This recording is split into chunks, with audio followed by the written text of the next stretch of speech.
AICC general secretary അവിടെ ദീപാദാസ് മുൻഷി, കേരളത്തിന്റെ ചുമതലയുള്ള ദീപാദാസ് മുൻഷി രമേശ് ചെന്നിത്തലയുമായി വിശദമായി സംസാരിച്ചുകൊണ്ടിരിക്കുകയാണ്. രമേശ് ചെന്നിത്തല മുന്നോട്ട് വെച്ചിരിക്കുന്ന ആവശ്യങ്ങൾ ഒന്ന് ആഭ്യന്തരമന്ത്രി പദം വേണം എന്നുള്ളതാണ്, മറ്റൊന്ന് ജോസഫ് വാഴക്കിനെ KPCC അധ്യക്ഷനാക്കണം എന്നുള്ളത്, ഒപ്പം തന്നെ അനുകൂലിക്കുന്ന MLA-മാർക്ക് മന്ത്രിസ്ഥാനം നൽകണം എന്നുള്ള ആവശ്യം. മൂന്ന് കാര്യങ്ങളിലും AICCയുടെ നിലപാട് എന്തായിരിക്കും? AICCയുടെ നിലപാട് രമേശ് ചെന്നിത്തലയ്ക്ക് അംഗീകരിക്കാൻ പറ്റുന്നതാകുമോ?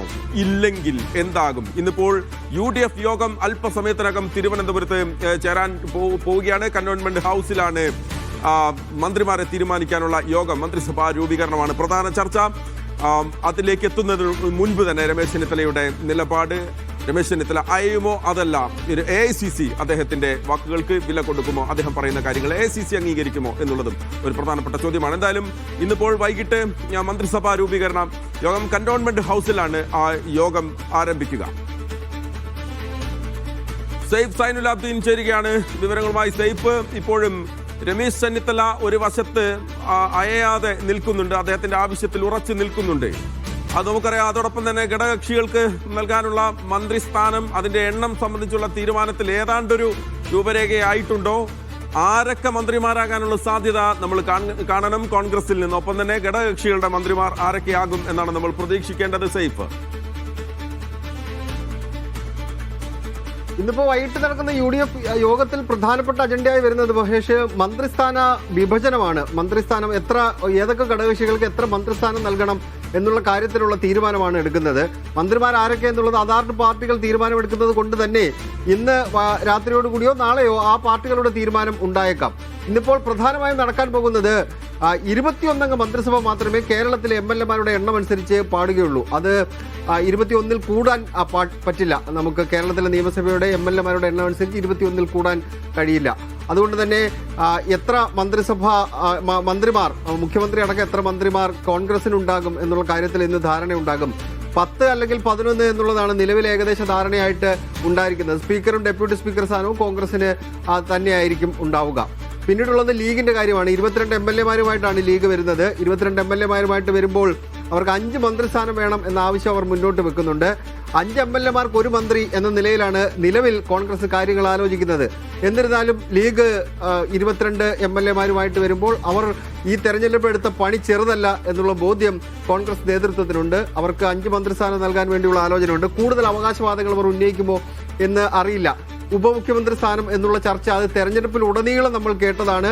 ഇനി ഈ ദിവസത്തേക്ക് വരുമ്പോൾ, ഈ UDF യോഗത്തിലേക്ക് വരുമ്പോൾ ആ ആവശ്യം അവർ മുന്നോട്ട് വെക്കുമോ എന്ന കാര്യത്തിലും യോഗത്തിന് ശേഷം മാത്രമേ ഒരു വ്യക്തത ഉണ്ടാവില്ല എന്നാണ് വിചാരിക്കപ്പെടുന്നത്. 5 മന്ത്രിസ്ഥാനം കൊണ്ട് ലീഗ് തൃപ്തിപ്പെട്ടേക്കാം എന്ന് നമുക്ക് കണക്കാക്കാം. പിന്നീടുള്ളത് 7 MLA-മാരുമായിട്ട് വരുന്ന കേരള കോൺഗ്രസ് ആണ്. 7 MLA-മാരുമായിട്ട് വരുന്ന അവർക്ക് 2 മന്ത്രിസ്ഥാനം വേണം എന്നുള്ള ആവശ്യം അവർ മുന്നോട്ട് വെക്കുന്നുണ്ട്. പക്ഷേ കോൺഗ്രസ് അങ്ങനെ ആഗ്രഹിക്കുന്നില്ല എന്നാണ് നമുക്ക് ചില നേതാക്കന്മാരുമായി സംസാരിക്കുമ്പോൾ അറിയാൻ കഴിയുന്നത്. ഒരു മന്ത്രിസ്ഥാനവും ഒരു ക്യാബിനറ്റ് റാങ്കും, അതായത് ഒരു ചീഫ് വിപ്പ് പോലെ ഒരു ക്യാബിനറ്റ് റാങ്കും കൂടി നൽകാം എന്നുള്ള ആലോചനയാണ് കോൺഗ്രസിനുള്ളതെന്നാണ് നമുക്കിപ്പോൾ ലഭിക്കുന്ന സൂചനകൾ. പക്ഷേ PJ ജോസഫ് അതിന് വഴങ്ങുമോ എന്നുള്ള കാര്യത്തിൽ ഒരു വ്യക്തത വരേണ്ടിയിരിക്കുന്നു. അതും ഈ പറഞ്ഞ പോലെ 5 MLA-മാർക്ക് ഒരു മന്ത്രി എന്ന നിലയിൽ നോക്കിക്കഴിഞ്ഞാലും അവർക്ക് 2 മന്ത്രിസ്ഥാനം ഉണ്ടാകുമോ എന്ന കാര്യത്തിൽ സംശയം നിലനിൽക്കുന്നുണ്ട്. RSPക്ക് എന്തായാലും ഒരു മന്ത്രിസ്ഥാനമുണ്ട്. ഷിബു ബേബി ജോൺ തന്നെ മന്ത്രിയാകും. അവരെ പാർലമെന്ററി പാർട്ടി ലീഡറായിട്ട് ഷിബു ബേബി ജോണിനെ കഴിഞ്ഞ ആഴ്ച ചേർന്ന RSP സംസ്ഥാന സെക്രട്ടേറിയറ്റ് തെരഞ്ഞെടുക്കുകയും ചെയ്തിട്ടുണ്ട്. ഷിബു ബേബി ജോൺ മന്ത്രിയാകും എന്ന കാര്യത്തിൽ സംശയമില്ല.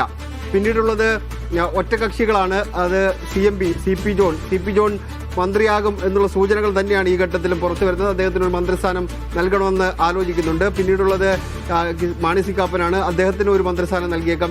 LDF-ന്റെ കാലത്തുണ്ടായിരുന്ന പോലെ മന്ത്രിസ്ഥാന വിഭജനം ഘടകകക്ഷികൾക്ക് 2.5 വർഷം നൽകുന്ന ആ രീതി ഒരുപക്ഷെ ഉണ്ടായേക്കില്ല.